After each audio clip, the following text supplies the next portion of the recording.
शेगाव शहरास प्रतिष्ठेच्या water plus मानांकन प्राप्त। अमरावती विभागातील एकमेव नगरपालिका। देशभरातील 64 शहरास मानांकन प्राप्त। महामहिम राष्ट्रपती महोदया यांच्या हस्ते दिल्ली येथील पुरस्कार सोहळा संपन्न।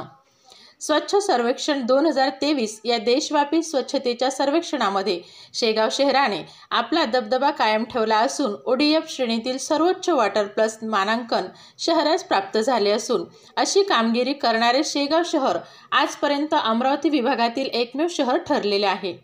त्यामुळे शेगाव शहरास महामहिम माननीय राष्ट्रपती महोदया श्रीमती द्रौपदीजी मुर्मू यांच्या हस्ते दिल्ली येथे राष्ट्रीय पुरस्कार वितरण संपन्न। शेगाव शहरात शेगाव विकास आराखडा अंतर्गत झालेली विविध विकास कामे तसेच भुयारी गटार योजना टप्पा वैयक्तिक व सार्वजनिक शौचालयांची कामे इत्यादी कामगिरीच्या आधारावर केंद्र शासनाच्या क्वालिटी काउन्सिल ऑफ इंडिया या संस्थेमार्फत मागील वर्षभराच्या कामगिरीचे सर्वेक्षण व तपासणी गुप्तपणे करण्यात आली।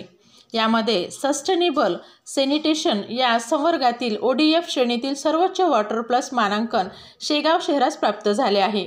अशी कामगिरी करणारे देशभरामध्ये 5000 शहरांमधील विविध लोकसंख्येच्या श्रेणीतील फक्त 64 शहरे आहेत। अमरावती विभागामध्ये अशी आजपर्यंत कामगिरी करणारे नगरपालिका श्रेणीतील शेगाव हे एकमेव शहर ठरलेले आहे।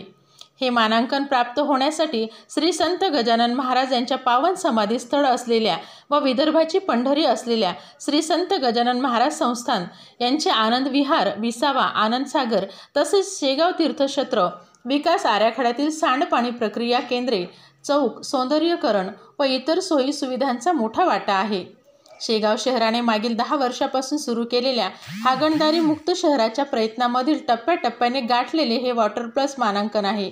यामध्ये मागील 10 ते 12 वर्षात शहरात अथक प्रयत्न केलेल्या सर्व अधिकारी, पदाधिकारी, नगर परिषद कर्मचारी, सफाई कर्मचारी व नागरिकांनी दिलेल्या उत्स्फूर्त प्रतिसादाने हे शक्य झाले आहे, अशी प्रतिक्रिया शेगाव नगर परिषदेच्या मुख्याधिकारी तथा प्रशासक डॉक्टर जयश्री काटकर बोराडे यांनी दिली आहे। नुकत्याच दिनांक 11 जानेवारी 2024 रोजी दिल्ली येथे भारत मंडप या ठिकाणी पार पडलेल्या राष्ट्रीय पुरस्कार सोहळ्याकरिता शेगावची चमू मुख्याधिकारी डॉक्टर जयश्री काटकर बोराडे यांच्या नेतृत्वात सहभागी झाली होती। यामध्ये पाणीपुरवठा व स्वच्छता अभियंता संजय मोकासरे, आरोग्य निरीक्षक कपिल देढुडू, सुभाष चावरे, सिटी कोऑर्डिनेटर गीतांजली शास्त्री या पथकांचा समावेश होता।